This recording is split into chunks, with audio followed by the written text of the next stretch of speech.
A ditadura militar durou 21 anos no Brasil. Pessoas foram perseguidas, torturadas e exiladas, e o processo de redemocratização ocorreu conforme a vontade dos militares. O livro Partidos Políticos e a Disputa Eleitoral no Brasil, do professor Pedro Fassoni, conta um pouco do golpe de 1964 e as eleições indiretas de Tancredo Neves.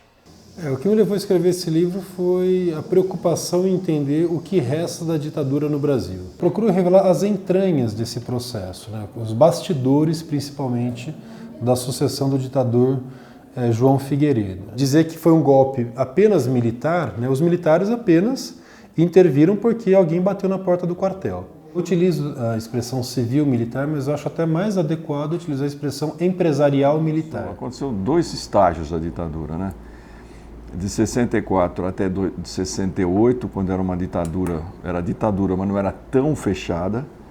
Então a gente ainda organizava muitas coisas, muitas manifestações. Mas depois de 68, depois do dia 13 de dezembro de 68, quando foi instaurado o Ato Institucional número 5, a ditadura se tornou muito mais violenta, mas muito mais violenta. Então, as possibilidades de ações na rua massivas se tornaram mais difíceis. Vivi o tempo inteiro sob ameaça de morte da ditadura. Eu mesmo. Eu mesmo fui preso. Preso político, preso em função das minhas convicções. E conheci muito bem o que é a ditadura, o que é a violência, o que é o desrespeito aos valores humanos, a tortura, enfim. A gente conheceu muitos amigos foram assassinados friamente na pancada. Depois eles simulavam que tinha tido um tiroteio, mas que morreu no tiroteio, ou atropelavam. Foi atropelado. Quer dizer, na verdade, eles eram assassinados sob tortura. Vou mostrar como que após a derrota das diretas, com a definição de que a sucessão do Figueiredo seria através de um colégio eleitoral, pela via indireta, como que os setores mais moderados ali dentro do PMDB procuraram se aproximar de alguns dissidentes da ditadura militar. Então, alguns acordos foram celebrados e, principalmente, o compromisso firmado pelo Tancredo Neves com os militares de que não haveria revanchismo, ou seja, que não haveria responsabilização das pessoas que praticaram ato de tortura, execução sumária, ocultação de cadáveres e violação de direitos humanos. No meu livro eu conto justamente os bastidores desse processo, inclusive das reuniões secretas que o Tancredo Neves manteve com os militares, o ministro do Exército, da Marinha, da Aeronáutica, do Estado-Maior das Forças Armadas, do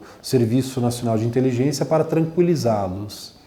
Então se reuniu, um dos principais fiadores da campanha do Tancredo Neves foi o ex-ditador Ernesto Geisel. Muitas pessoas que continuam impunes, porque o crime de tortura e assassinato sob tortura é um crime de lesa humanidade. Não existe, mas anistia, deu anistia para os torturadores. Torturador é torturador. Muitos desses caciques da política, que foram lideranças do PDS na época da ditadura militar, continuam,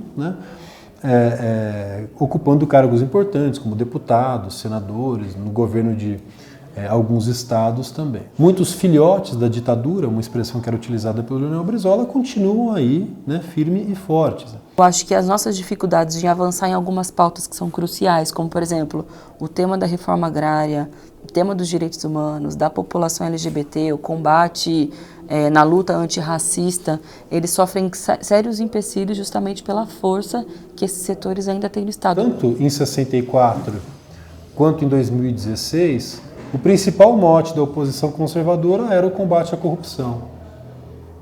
Que o governo Goulart estaria envolvido num mar de lama, de corrupção, desvio, e má utilização dos recursos públicos, por exemplo, denúncias que jamais foram comprovadas, inclusive, enquanto que eles mesmos estavam envolvidos.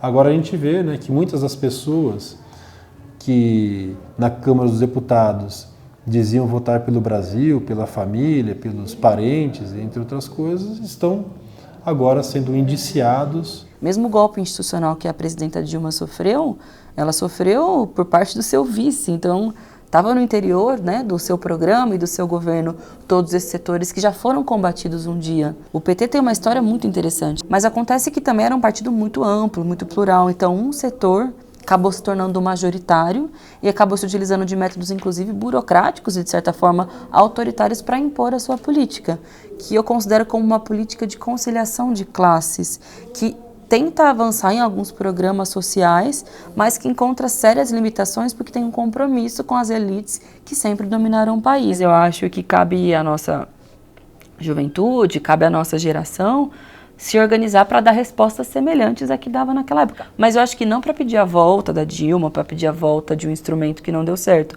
mas para a gente mesmo construir uma nova alternativa. Porque eu acho que já se provou também muito limitado esse modelo de conciliação de classes, de achar que dá para fazer unidade com golpista, que dá para fazer unidade com setores conservadores. Acho que isso já se provou falido.